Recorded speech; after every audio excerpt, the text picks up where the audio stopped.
Well, on the 13th of June, International Albinism Awareness Day is celebrated worldwide. That's celebrating the rights of human beings born with albinism and aims to increase awareness and understanding of this genetic condition.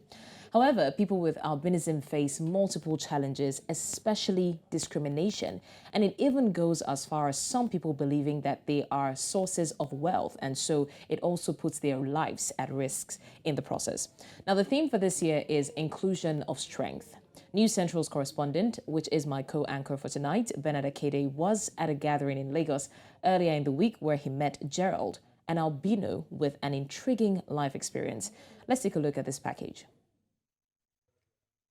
Persons with albinism continue to face an uphill struggle to attain a life with dignity and equality and to fight against injustice and discrimination, especially in Africa.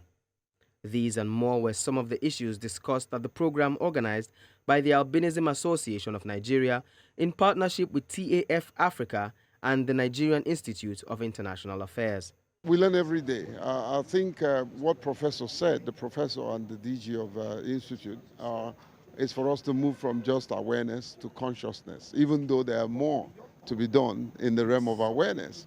But implanting I wouldn't call it the struggle, the crusade, in the hearts of people and making them become conscious of what is required, not only to bring awareness, but to bring implementation of projects and programs, is very, very germane. It's about information, it's about advocacy, it's about also helping them to be able to come to a place where some of the basic things they can do as people living with albinism in order to live a more fulfilling and better life can be taught them.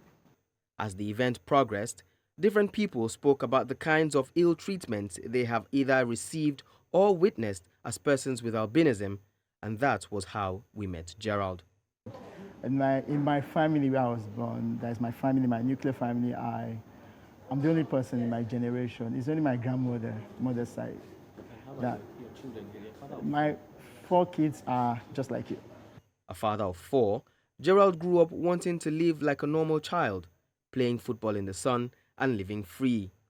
If he knew then what he knows now, perhaps this 43-year-old would not be treating cancer by now. My mates play ball while we were kids, and I do. But one thing I experienced then is that in the evening, redness of skin burn.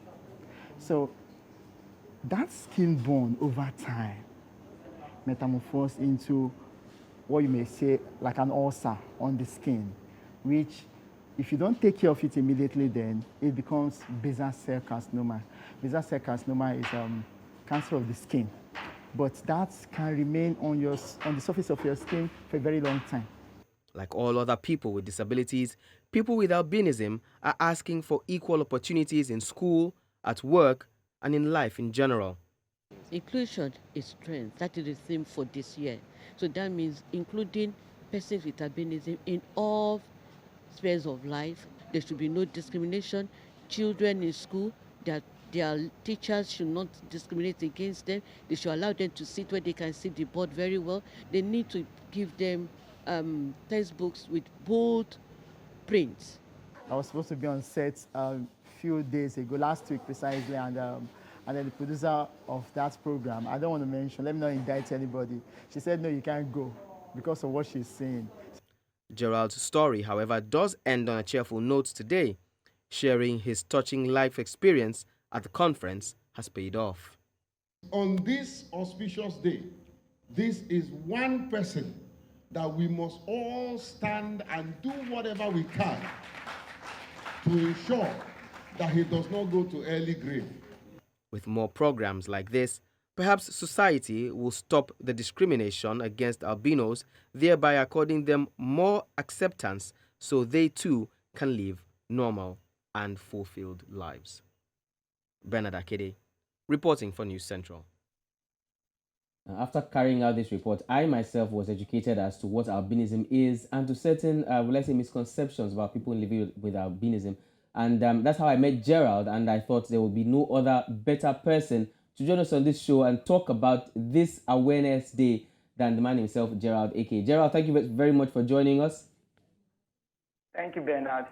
Thank you so much. Thank you, Thank Gerald. you, Bernard. Yes, Gerald, thank you so much. Now, Thank you, Gerald, we're talking Blessing. about inclusion, right, and how persons with albinism have been, in certain ways, cut out of several opportunities in the society. What kind of opportunities would you say, or do you think that you've been deprived of because of albinism? Well, on a personal note, I,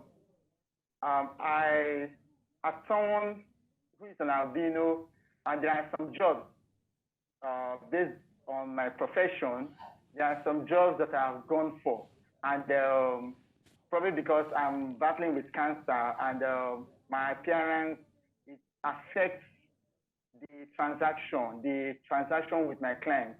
My appearance affects the negotiation, so that they will be having that doubt: is he going to be able to execute this job if we give him this job? And I also have a friend who wanted to go into the seminary to become a priest, and then he had that challenge. He was not accepted, and he felt that it's because of his complexion, because he's an albino. That's why he was not accepted. And I have another one too, who was interested in going into the military, the Navy, in fact, and that he wasn't accepted. Maybe because the training, the recruitment exercise is very, very tedious. I don't know. Maybe for health reasons, but he wasn't accepted. So for such reasons, we feel that stigma, being person with albinism, it's really, really affecting us. That's just what I can say for now. All right, Gerald, now, if you were asked to educate people, I mean, you've talked about some people who, the fact that your appearance affects how people relate with you. Now, if you were asked to educate people about albinism, what would be the first misconception or some of the misconceptions that you would like to address? First of all, there's this myth, people believe that, okay, we have issues with our sight.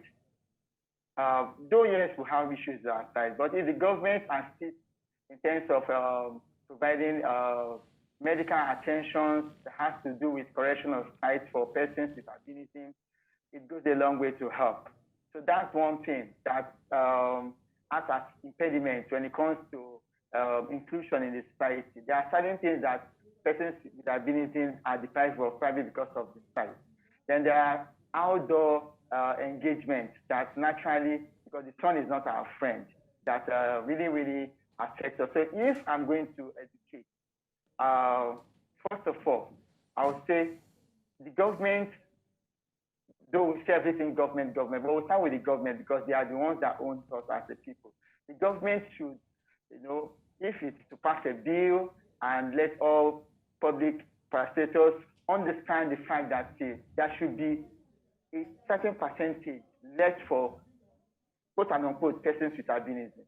For example, now, persons with albinism may apply for jobs. Now, you don't push them into areas that will affect them, that has to do with outdoor jobs. You can, based on what they are studying in school, let them work in areas that is not going to affect their efficiency. Maybe they have to do indoor jobs most of the time. So that comes from the employment point of view. Then in schools, teachers are expected to understand that persons with albinism, especially at the tender age, that they should, because of their vision deficiencies in most cases, they should be allowed to sit in the front.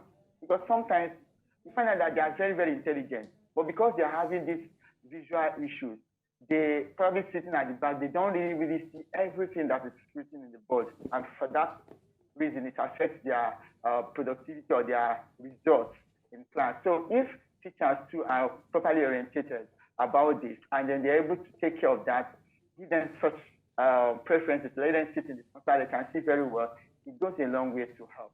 Then within the community, there's this one that is trending now. I watched some skits.